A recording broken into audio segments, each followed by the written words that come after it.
Down time इसका है तकरीबन 3 से 4 दिन, जिसमें लेज़र के बाद आए जाने वाले ब्लैकिश से जो निशान हैं वो रिमूव हो जाते हैं।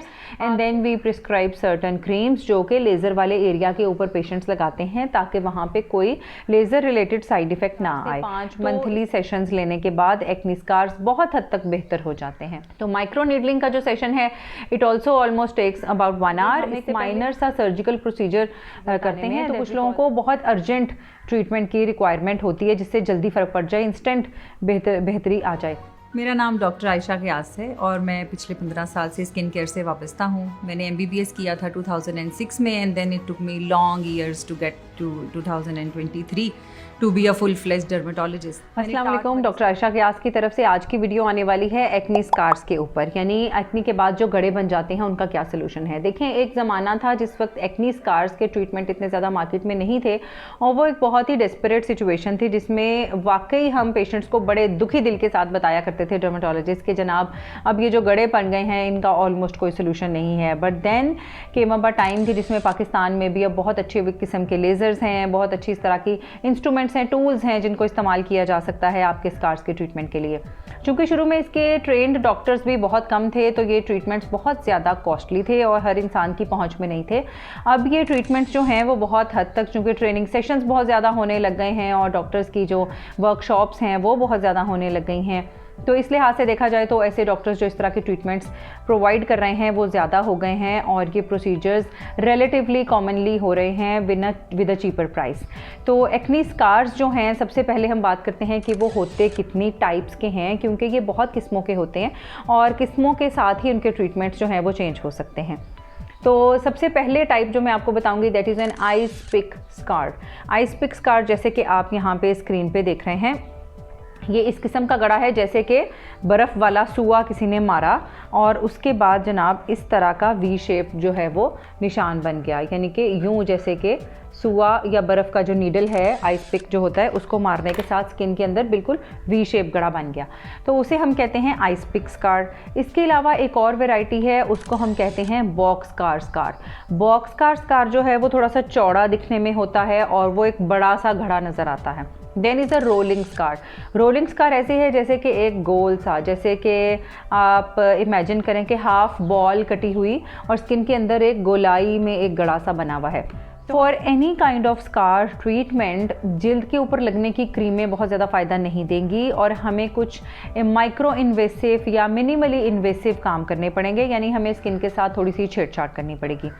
इसमें जो टॉप ऑफ द लिस्ट में आपसे कहूँगी प्रोसीजर है, this is a carbon dioxide fractional laser, यानी कि CO2 लेज़र आम जुबान में हम इसे कहते हैं। और ये लेज़र की वो टाइप है जो स्किन के अंदर माइक्रो चैनल्स या पोर्स क्रिएट करता है और गढ़ों के नीचे नई स्किन प्रोडक्शन में नई कोलेजन एंड इलास्टिन फाइबर्स के बनने में मदद करता है और इसकी वजह से गड़े आहिस्ता आहिस्ता फिल होने लगते हैं।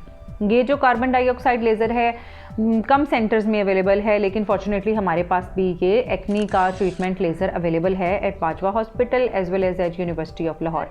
डाउन टाइम इसका है तकरीबन 3 से 4 दिन, जिसमें लेज़र के बाद आए जाने वाले ब्लैकिश से जो निशान हैं वो रिमूव हो जाते हैं।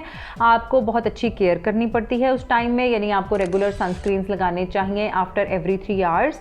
And then we prescribe certain creams जो कि लेज़र वाले एरिया के ऊपर पेशेंट्स लगाते हैं ताकि वहाँ पे कोई लेज़र रिलेटेड साइड इफ़ेक्ट ना आए।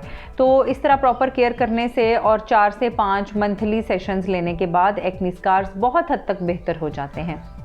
सेकेंड ट्रीटमेंट ऑप्शन जो है वो है जी माइक्रो नीडलिंग का। Micro needling treatment is a little cheaper than CO2 fractional laser और इसमें एक मशीन होती है जैसे कि हम आपको दिखा रहे हैं। इस मशीन की मदद से हम बहुत बारीक सी सुइयों को स्किन के अंदर लेकर जाते हैं। प्रिंसिपल वही है कि हमने माइक्रो चैनल्स या रास्ते क्रिएट करने हैं, कुछ डैमेज करना है स्किन के अंदर, सुराख क्रिएट करने हैं जिसकी वजह से वहाँ पे नई स्किन फाइबर्स बनेगी और वो नई स्किन फाइबर्स जो हैं वो गड़ों को नीचे से फिलअप करना शुरू करेंगी। तो माइक्रो नीडलिंग का जो सेशन है it also almost takes about 1 hour. इससे पहले भी हम स्किन को सुन करते हैं और इस प्रोसीजर के बाद स्किन के ऊपर टाइनी ब्लड ड्रॉप्स आपको नज़र आ सकते हैं जो कि हम बाद में सिरम्स लगाने के बाद और आपको एक अच्छी सी हम रेड लाइट थेरेपी भी बाद में देते हैं जो आपकी स्किन को जल्दी हील अप होने में मदद देती है। And then of course you can go home after the procedure right away. तो ये 2 जो प्रोसीजर्स हैं ये टॉप ऑफ द लिस्ट हैं। उसके बाद मैं आपको ये मेंशन करूं कि कभी कभार नहीं बल्कि ज़्यादा ही जो बड़े स्कार्स हैं उनके लिए हम एक माइनर सा सर्जिकल प्रोसीजर करते हैं, दैट वी कॉल सबसिजन। और सबसिजन से मेरी मुराद ये है कि हम कुछ ख़ास औज़ारों को, नीडल्स को इस्तेमाल करते हुए गड़े के नीचे नीडल्स ले जाके उनके उन बैंड्स को तोड़ देते हैं जो गड़ों को नीचे की तरफ पुल कर रहे हैं, खींच रहे हैं। जब हम उन बैंड्स को तोड़ देते हैं तो the scars are set free और कुछ हद तक उनकी एलिवेशन या वो ऊपर आना शुरू हो जाते हैं। Then obviously we can inject certain products under the skin. हम कुछ चीज़ें इंजेक्शन की फॉर्म में भी लगा सकते हैं और उसमें टॉप ऑफ द लिस्ट है PRP। तो PRP जो है वो सबसिजन के साथ भी किया जा सकता है, वो लेज़र के साथ भी किया जा सकता है, वो माइक्रो नीडलिंग के साथ भी किया जा सकता है। तो ये हम प्रोसीजर्स को कंबाइन करके भी एक्ने स्कार्स को ठीक कर सकते हैं। तो जनाब PRP जो है वो आपका अपना ही ब्लड लेके उसकी प्रोसेसिंग करके उसमें से कुछ प्लेटलेट्स को अलहदा करते हैं जिनके अंदर ग्रोथ फैक्टर्स होते हैं जो आपकी स्किन की कोलेजन और इलास्टिन फाइबर्स को बिल्डअप करते हैं। Then we inject that fluid containing the platelets under the scars.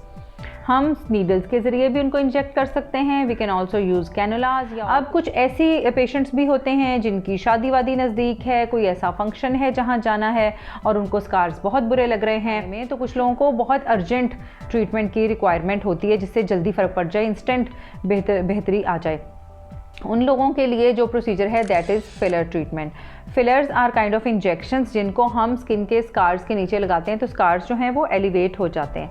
तो ये एक टेम्पररी मेथड है, इट्स नॉट परमानेंट मेथड, लेकिन it's good for like 3 to 4 months और ये 3-4 महीने का आपको टाइम जो है दे देता है जिस टाइम पे आप अपने फंक्शंस इंजॉय करें, जहाँ भी जाना है वो इंजॉय करें और उसके बाद always you can get back to those permanent treatments जिनका मैंने मेंशन किया। तो यहाँ पे ये बात जाननी बहुत ज़रूरी है कि जिस किस्म का ट्रीटमेंट भी आप ऑप्ट करें कि आपने लेज़र कराना या माइक्रो नीडलिंग करानी, एक तो ये कि डॉक्टर की साथ में इनपुट ज़रूर लें कि डॉक्टर क्या आपको रिकमेंड करता है, क्योंकि हमें पता होता है कि कौन से स्कार्स के लिए कौन सा ट्रीटमेंट बेस्ट है। Please get it done from the trained doctors, from good centres, from authentic professional people. Please do not fall prey to like salons और अंडर क्वालिफाइड पीपल और क्वैक्स, ठीक है, ये आपकी स्किन को ख़राब कर देंगे बहुत ज़्यादा। और ऐसे बहुत सारे केसेस हमारे पास इनफैक्ट आते भी हैं जिनकी स्किन इस हद तक ख़राब हुई भी होती है। Then we'll really have to think कि हम कहाँ से शुरू करें और कहाँ जाएं। और बहुत शुक्रिया हमारे हमसाए मुल्क से इंडियन व्यूअर्स का भी देखने के लिए। बहुत सारे सवाल वो भी पुटअप करते रहते हैं क्योंकि obviously we do share same genetics और हम पहले उन्हीं का हिस्सा थे, वो हमारा हिस्सा थे, हम इकट्ठे ही रहते थे। उसके बाद ऑब्वियसली पार्टीशन के बाद अलग अलग मुल्क बन गए, लेकिन हमारा जेनेटिक बैकग्राउंड दोनों का सेम है, हमारी स्किन टाइप्स सेम हैं, हमारे प्रॉब्लम्स एक जैसे हैं, हमारे ट्रीटमेंट्स भी एक जैसे हैं, यानी हमारे दुख सुख एक जैसे ही हैं। तो thank you so very much for today's video and अगर कोई सवाल हो जैसे मैंने पहले कहा तो I will be answering them. अल्लाह हाफिज़।